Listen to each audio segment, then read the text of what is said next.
Alrighty, welcome to the good, the bad, and the grumpy. Of course, I'm the grumpy. What we're doing is a quick item review for the Nintendo Switch, and instead of waffling about it, we're going to just get straight to it. We've got, of course, the Switch does not come. This is a controller set by Hori. Hori. Hori is the manufacturer. It is licensed for the Switch, and what they are full size controls for you to play in handheld mode. Now, standard box and all that other good stuff, a little safety thing. Right here, the reason I'm doing this, right there at my thumbnail, I know it's not going to focus, but that's the whole point here. That little word is the only phrase on there. If I'd have read that, I probably would not have purchased these. That said, they will be kept because my sons do like them. So let's get into the next step. Of course, instruction manual. Get rid of that. Of course, you saw the box. We'll get that out the way. Let's see. Ooh. And yes, I do like stuff centered. Now, first and foremost, pop them out of this. And we're actually going to keep that thing just to store them. And there's your controllers. So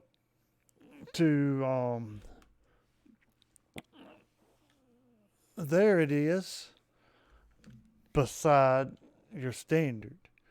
So yes, they are chunky, but funny enough, they're not much heavier. So let's get into just looking at the right side for right now. Keep that in frame, preferably in the right. Ooh, look at that. I can make sure y'all can't see nothing. There we go. All right, so your buttons are standard here. Plus button there. Home button is right there. But you got two other little buttons down here. You got your assign button and your turbo. Both of those pretty simple to use because on the back side you do have an assignable button to trade. You can set the actions of any button to there. You'll notice this little chunk here. Reason that's there. When you slide this on, as you can see, gives it a little bit more stability this way. So bending it this way, it stops it a little bit.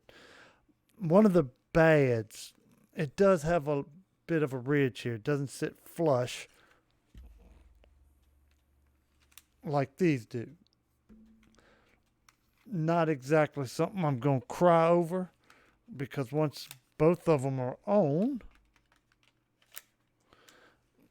that's what we're talking about.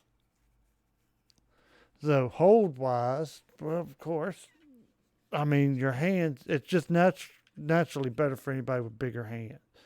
That's including me. My sons love them because they actually play in handheld mode. I do not. I play tabletop mainly. So now that that's done, get that out the way. As I was saying before, your size differential is rather stout. Well, let me get these framed right. There you go. So yeah, beefcake wise, way bigger. Thickness wise, way bigger. But the weight wise, it's not that much difference. These do not have a battery in it, and they do not have a Bluetooth radio in them. So they have to be connected to the Switch to be used. That's my only gripe in that one little phrase that was on that box that was hidden at the bottom. Is the only spot on that box where it tells you that. And of course I missed it in the store. But no big deal. Kids like it. Quality wise, I have not seen any real overall weakness in the buttons. I will say that the plastic does feel a little lighter. I mean, it's solid, but it just has the lower quality feeling to it than you get out of stuff like your Switch Pros and your other actual Nintendo products. But, I mean, we have dropped them and they didn't break, so we got that going for us. Overall, the fit's good. I don't have any real complaints there. There's no edges hanging over, no sharpnesses. The buttons all seem to have worked perfectly for how we probably put 20 hours on it in the last few days testing it. The the R3 and the L3 actually work pretty daggone good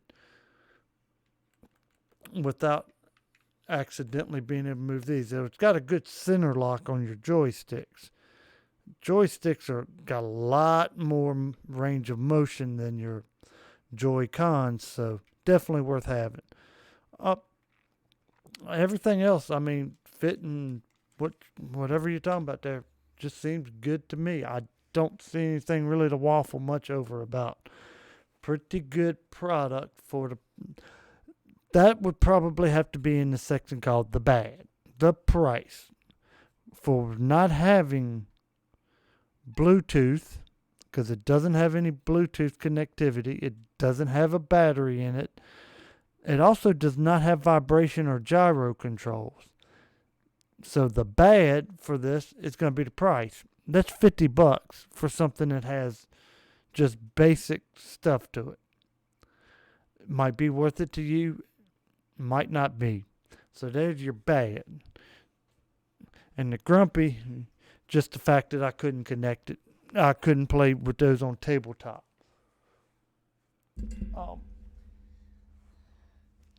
Well, I thought I had a part here. Oh well. I even made a connector to go in between these while I waited on them coming in the mail.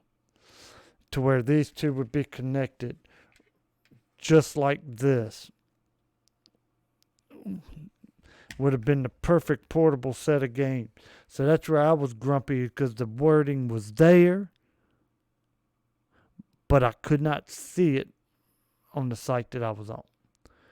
So that's the only real grumpy about it.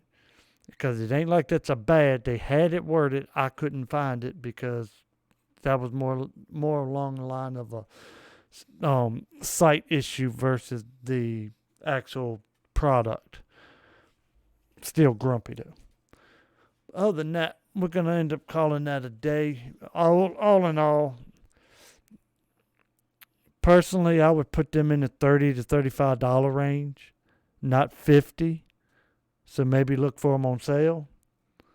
But other than that, I don't really have much to gripe about these. So I hope this helps you, and I hope you have a nice day.